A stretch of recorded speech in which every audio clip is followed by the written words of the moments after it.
नमस्कार।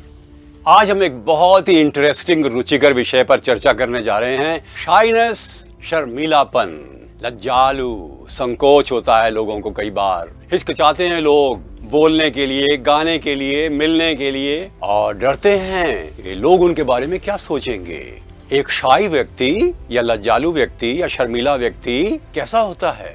उसकी body language में विश्वास नहीं होता, उसके हाथ बंधे हुए होते हैं, वो सिर नीचा करता है, वो आंख से आंख नहीं मिलाता, अपने आप को दूर भागाता है, लोगों से बात करता नहीं, पहले बात नहीं करता, कम बोलता है, आत्मविश्वास की कमी होती है। और उसको कह दीजिए पब्लिक स्पीकिंग के लिए, उसका दिल धड़कता है, पैर कांपने लगते हैं, उससे लगता है सब उसको देख रहे हैं और उसमें कमियां ढूंढ रहे हैं। उसमें आत्मविश्वास की कमी तो होती है, पर साथ ही वो समझता है कि वो दूसरों के जैसा प्रवीण या दक्ष नहीं है। यह शर्मीलापन उसको अलग कर देता है समाज से, उसको नुकसान भी पहुंचा सकता है।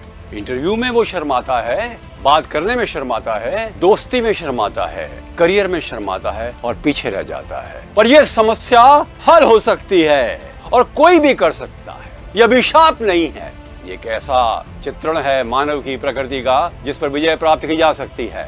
हाँ, एक बात और बताऊं आपको, शर्मीले बच्चे बड़े प्यारे लगते हैं और शर्मीली दुल्हनें भी। और शर्मीले लोग क्या होते हैं, सुनते बहुत हैं, बोलते चाहे कम हैं और इसलिए अच्छे दोस्त बन जाते हैं। लोग उन पर विश्वास करते हैं, वो अनर्गल नहीं बोलते, किसी को दुख नहीं पहुंचाते। लोग उनको कई बार घमंडी मान लेते हैं, परंतु वो होते नहीं हैं, बड़े दिल के साफ होते हैं, प्यारे होते हैं। चलिए ये सोचें कि ये शर्मीलापन जो कई बार नुकसान पहुंचा सकता है, उसको दूर कैसे किया जाए।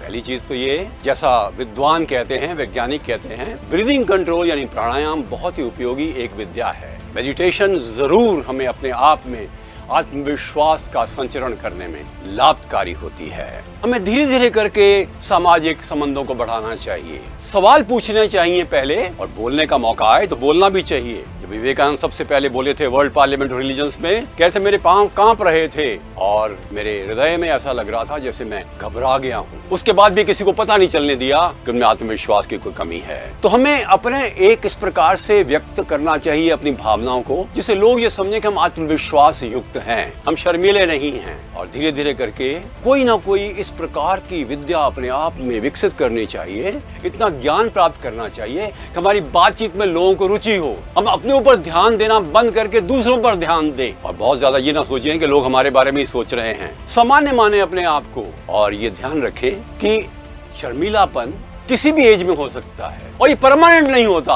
कई बड़े बड़े ऐसे लोग हुए हैं जो शर्मीले थे। गांधी शर्मीले थे, गोखले शर्मीले थे, आइंस्टाइन शर्मीले थे, एडिसन शर्मीले थे बचपन में। हाँ, ये जरूर विचार करना चाहिए शर्मीलापन आया क्यों। 15 से 20% शर्मीलेपन के जो केसेस हैं वो जन्म के कारण है, जेनेटिक्स के कारण है, जीन्स के कारण है। उसके बाद यदि परिवार में माता पिता बहुत ज्यादा कठोर हों या बहुत ज्यादा ओवर प्रोटेक्टिव हों तो शर्मीलापन आ जाता है। वैसे नए जॉब पर जाएं तो शर्मीलापन सबको आएगा, विदेश जाएं तो आएगा, हवाई जहाज में पहले चढ़े तो आएगा, किसी नए आदमी से मिले तो आएगा, किसी बड़े आदमी से मिले तो आएगा, किसी को भी। और जानने के बाद एक एक करके अपनी समस्या का समाधान करने से पहले उसको लिख डालें कि मुझे क्या भय लगता है, क्या फीलिंग आती है, और फिर धीरे धीरे करके आप पाएंगे विश्लेषण के बाद ही एकदम सुधार आरंभ हो जाता है। अपने आप को समझिए, स्वीकार करिए कि आप शर्मीले हैं, और ये पाप नहीं है, ये कमजोरी नहीं है, ये अद्भुत भी नहीं है, ये सामान्य है। और हम अपने स्वयं की आंतरिक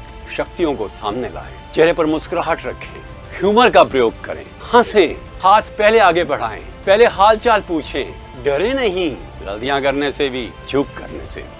ध्यान रखिएगा, शर्मीलापन किसी प्रकार से भी एक कमजोरी नहीं है, ये एक लक्षण है। यदि आप इसको दूर करना चाहते हैं तो संभव है, कदम बढ़ाइए, ये आपके नियंत्रण में होगा ही और आप आत्मविश्वास से परिपूर्ण व्यक्तित्व के स्वामी बनेंगे निश्चित रूप से।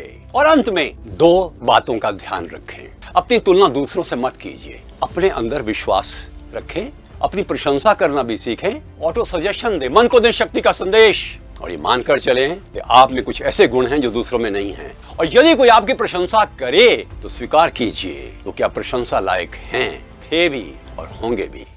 नमस्कार।